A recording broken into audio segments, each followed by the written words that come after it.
শেখ হাসিনা যিনি পলাতক আছেন, ডক্টর মহিউদ্দিন খান আলমগীর সাবেক স্বরাষ্ট্রমন্ত্রী, ডক্টর ইমরান এইচ সরকার, হাসান মাহমুদ খন্দকার সাবেক আইজিপি, বেনজির আহমেদ সাবেক আইজিপি, আর যারা বিভিন্ন মামলায় আটক আছে তারা হচ্ছে অ্যাডভোকেট শামসুল হক টুকু সাবেক স্বরাষ্ট্র প্রতিমন্ত্রী, এ কে এম শহীদুল হক সাবেক আইজিপি, সাবেক মেজর জেনারেল জিয়াউল হাসান এবং মোল্লা নজরুল ইসলাম সাবেক ডিআইজি।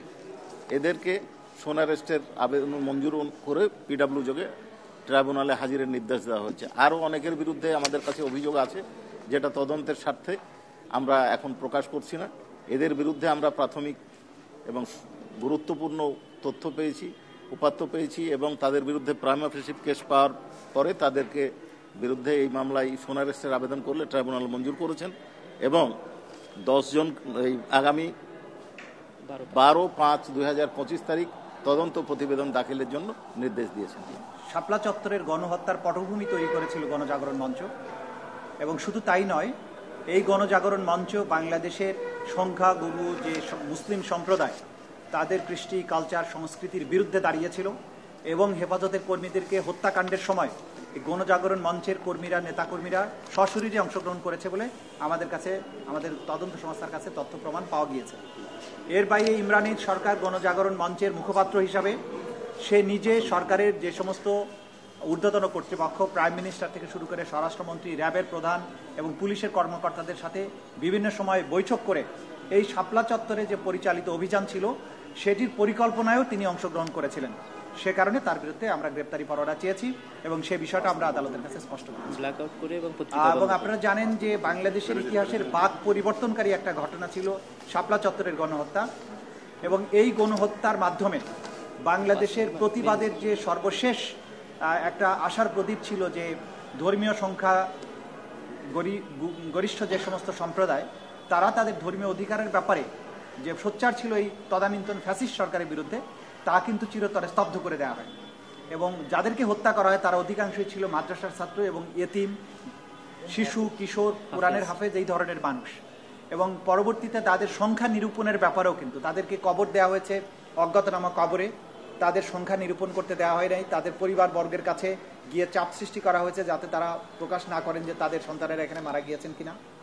এবং অধিকারের মতো একটা মানবাধিকার সংগঠন যারা এই সংখ্যাটা প্রকাশ করেছিল, এইটার দায়ে অধিকারের প্রধান নির্বাহী আদিলুর রহমান খানকে কারারুদ্ধ করা, তাকে সাজাও দেওয়া হয়েছিল। এই জাতীয় নির্যাতন এগুলো করা হয়েছিল সেই সময়। এটা বাংলাদেশের ইতিহাসের অন্যতম আলোচিত মানবাধিকার লঙ্ঘন এবং মানবতা বিরোধী অপরাধ।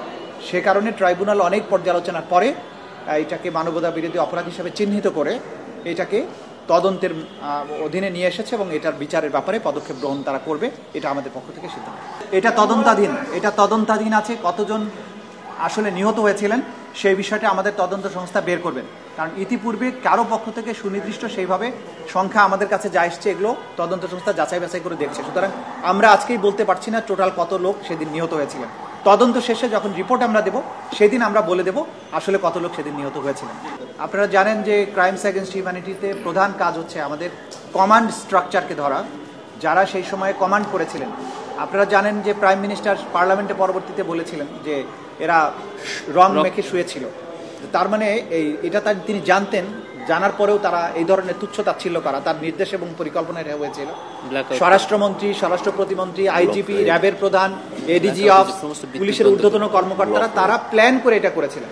হাজার হাজার সদস্য অংশ নিয়েছে সঠিক, কিন্তু মানবতা বিরোধী অপরাধের বিচার করার জন্য আমাদের লাগবে কমান্ড স্ট্রাকচার। কারা নির্দেশ দিয়েছিল, কারা বাস্তবে ফিল্ডে থেকে কমান্ড করে এই কার্যটা করেছিল। সেই কারণে প্রথমে আমরা টপ কমান্ডারদেরকে বিচারের মুখোমুখি করতে চাই। সে কারণেই টপ কমান্ডারদের বিরুদ্ধেই আজকে গ্রেপ্তারি পরোয়ানা চাওয়া হয়েছে এবং সেটাই জারি হয়েছে আজকে। এটা আমাদের পক্ষে ধারণা করে কথা বলা উচিত হবে না। এটা কোনো না কোনো জায়গা থেকে, যখন এখান থেকে গ্রেপ্তারি পরোয়ানা তো অনেক জায়গা হয়ে জারির পর্যায় পর্যন্ত যেতে অনেকগুলো স্টেপ পার হতে হয়, কোনো একটা জায়গা থেকে নিশ্চয়ই হয়। সেই ব্যাপারে আমরা নিজেরা তদন্ত করছি, খোঁজখবর রাখছি, চেষ্টা করছি এটাকে রোধ করার জন্য। সেই ব্যাপারে আইন শৃঙ্খলা রক্ষাকারী বাহিনীর ভূমিকাকে প্রাধান্য দিতে হবে, কারণ এটা রোধ করার ব্যাপারে তাদের ভূমিকাটা অন্যতম প্রধান। এই ব্যাপারে তাদের দৃষ্টি আকর্ষণ আমরা করেছি এবং আমাদের পক্ষ থেকে যতটুকু করা সম্ভব নিশ্ছিদ্র করা সেটার কাজও আমরা করে যাচ্ছি, চেষ্টা করে যাচ্ছি। এবং আমরা আগের মতোই বলছি যে অনেক কিছুই আমাদের নিয়ন্ত্রণের মধ্যে নেই, সে কারণে আমরা অনেক কিছু রোধ করতে পারি না, তারপরেও আমাদের সর্বাত্মক চেষ্টা আছে যাতে এটা প্রকাশিত না হয়। Thank you.